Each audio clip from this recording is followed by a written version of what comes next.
اعوذ باللہ من الشیطان الرجیم بسم اللہ الرحمن الرحیم۔ ناظرین، علم غیب کے متعلق ہماری گفتگو جاری ہے۔ 15 ایپیسوڈ ہماری آ چکی ہیں، 15 ایپیسوڈ ہماری اس موضوع پر آ چکی ہیں اور ہم مزید بھی انشاءاللہ اس پر گفتگو کر رہے ہیں اور قرآن و حدیث کی روشنی میں ہم گفتگو کی ہے ساری، اور انشاءاللہ تعالیٰ آج علم غیب اور علماء دیوبند کے بارے میں بتایا جائے گا۔ ناظرین، ہمارا مقصد اس پلیٹ فارم سے ہم صرف ایک ہی بات کریں گے کہ دیوبندی اور بریلوی حضرات جو ہیں ان کو ایک پلیٹ فارم پہ جمع کرنا ہمارا مقصد ہے۔ ہم انشاءاللہ قریب ایک اور سلسلہ شروع کریں گے جس میں صرف فقط ہم بریلوی علماء اور دیوبندی علماء کو یہی دعوت کر پیش کریں گے کہ وہ ایک پلیٹ فارم پہ جمع ہوں۔ اس پر بہت طویل ہم کام کریں گے انشاءاللہ تعالی۔ آج بھی یہی پس منظر ہم لے کے حاضر ہوئی ہیں۔ بریلوی علماء کا جو موقف ہے علم غیب کے متعلق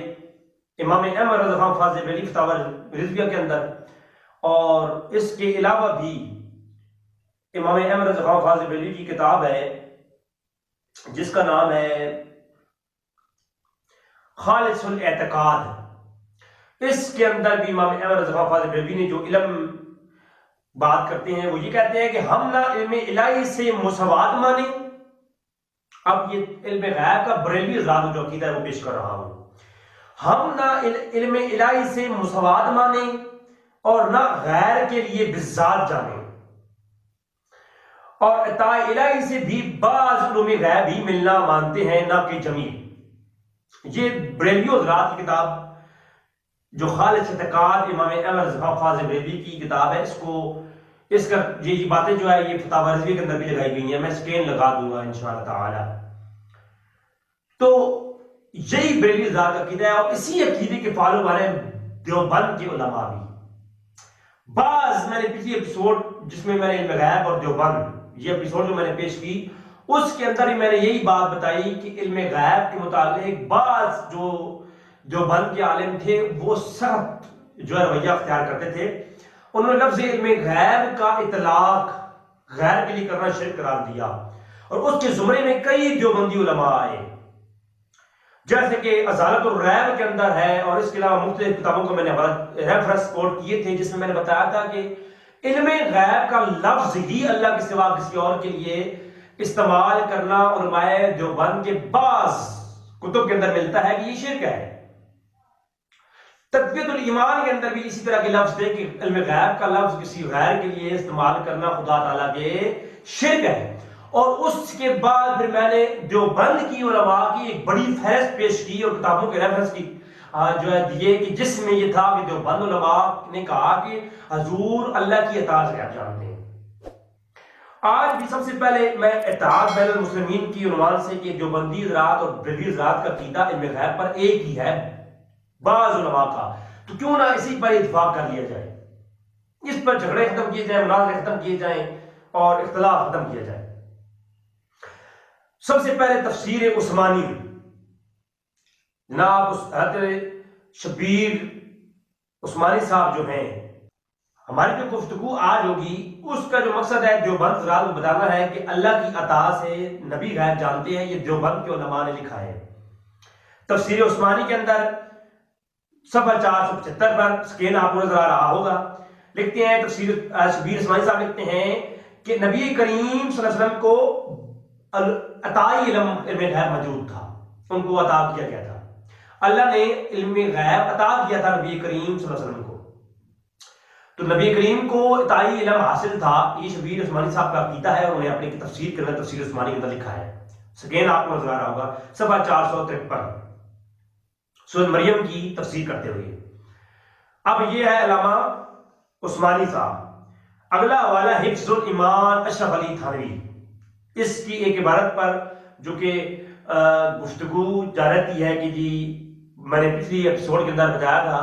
کہ بعض علوم غیبیہ سے مراد اگر نبی کریم ہی ہوں، جس میں نبی کی کیا تخصیص ہے، ایسے علوم غیب تو جانوروں کو بھی حاصل ہیں، یہ وہ جس پر کفیہ عبارت کہا جاتا ہے وہ بھی اس کتاب کے اندر ہے، لیکن میں وہ نہیں بتانے جا رہا۔ حفظ الایمان کی عبارت میں جو اس جہاں موجود ہے یہ لکھا ہوا ہے کہ حضور کے بعض علوم غیبیہ جزیات کمالات نبوت میں داخل ہیں، یعنی بعض غیب جو ہے وہ نبی کریم صلی اللہ علیہ وسلم کو عطا کیے گئے ہیں۔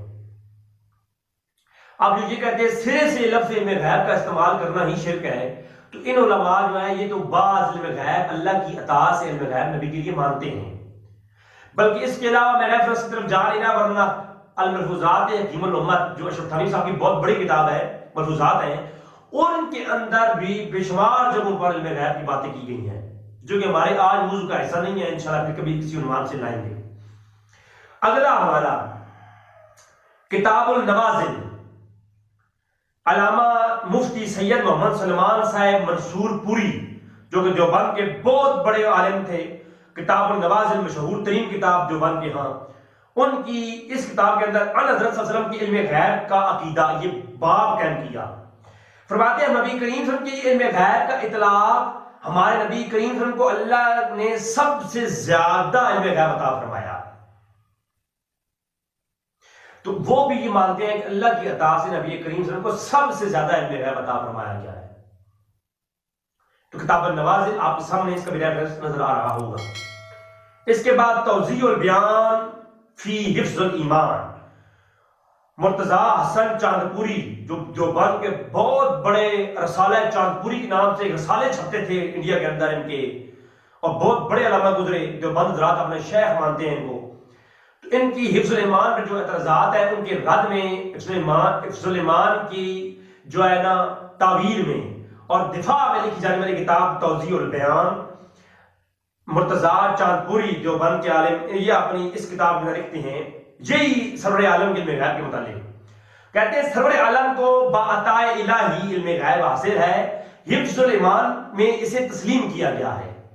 اپنی بات کہتے ہیں کہ اشرف تھانوی صاحب نے حفظ الایمان میں تئی علم جو ہے نبی کا یہ تسلیم کیا ہے۔ تو ناظرین یہی جو عقیدہ ہے، یہی تو بریلوی حضرات اہل سنت والجماعت کا بھی یہی عقیدہ ہے۔ تو دونوں علماء کے عقائد ایک جیسے بیان ہو رہے ہیں کہ نہیں ہو رہے؟ اب کتنا عطا کیا مقدار کو چھوڑیں، عطائی علم تھا، بس اس پر آپ اتفاق کر لیں تو میرے خیال میں اختلافات بڑھ سکتے ہیں۔ اس کے بعد ازہارت الرائے، مولانا سرفراز گکھڑی صاحب جو کہ بہت ہی مشہور عالم اور جو بریلیت کا رد کرنے والے بہت بڑی تلوار دیوبند کے وہاں، میں بہت بڑا عالم سمجھتا ہوں ان کو، انہوں نے ازہارت الرائے کے صفحہ 453 پہ آپ کو نظر آ رہا ہوگا لکھتے ہیں کہ نبی کریم صلی اللہ علیہ وسلم کے لیے علم غیب کا اطلاق کفر اور شرک ہے اگر کلی مانا جائے، اور بعض میں غیب اللہ کی عطا سے ماننا کفر کے زمرے میں نہیں آتا۔ آپ سنوں کہ یہ بعض میں غیب عطائی الہی سے ماننا یہ کفر اور شرک نہیں ہے۔ تو جو بریلوی حضرات ہیں وہ بھی اللہ کے ساتھ برابر نہیں مانتے، اعلی حضرت کی میں نے بات بتائی ہے، اللہ کی عطا سے بعض غیب مانتے ہیں، تو یہی عقیدہ دیوبند کا ہے، کیوں لڑتے ہیں اس پہ بڑے لوگ؟ الحمدللہ ہم لوگ آپ کو وہ رستہ بتائیں گے دونوں کی کتابوں سے جس میں ہمارا مقصد یہ ہے کہ ایک پلیٹ فارم پہ اختلاف ختم کیا جائے اور ایک پلیٹ فارم پہ یہ ادراک بیٹھے، اور الحمدللہ انشاءاللہ تعالی رب کو منظور ہوا تو اس پر انشاءاللہ ایک بڑا کام ہونے والا ہے انشاءاللہ۔ اس کے بعد اگلا ریفرنس جو آپ کے سامنے میں کوٹ کرنا چاہتا ہوں وہ ہے تفسیر عثمانی ہی، اس کا ایک اور ریفرنس جو آپ کے سامنے میں پیش کرتا ہوں۔ اس میں فرمایا گیا کہ یہ پیغمبر ہر قسم کی غیبی خبریں دیتا ہے، ماضی ہو، مستقبل ہو یا حال ہو، یا موت کا حوال ہو یا قیامت کا حوال ہو، یعنی قیامت کی خبریں بھی دیتا ہے یہ نبی۔ یہ تفسیر کر رہے ہیں تفسیر عثمانی میں علامہ شبیر عثمانی صاحب، اور وما ہوا علی الغیب دنین سورۃ تکویر کی آیت نمبر 24 کی تفسیر کرتے ہوئے یہ سمجھ 849 میں تفسیر عثمانی میں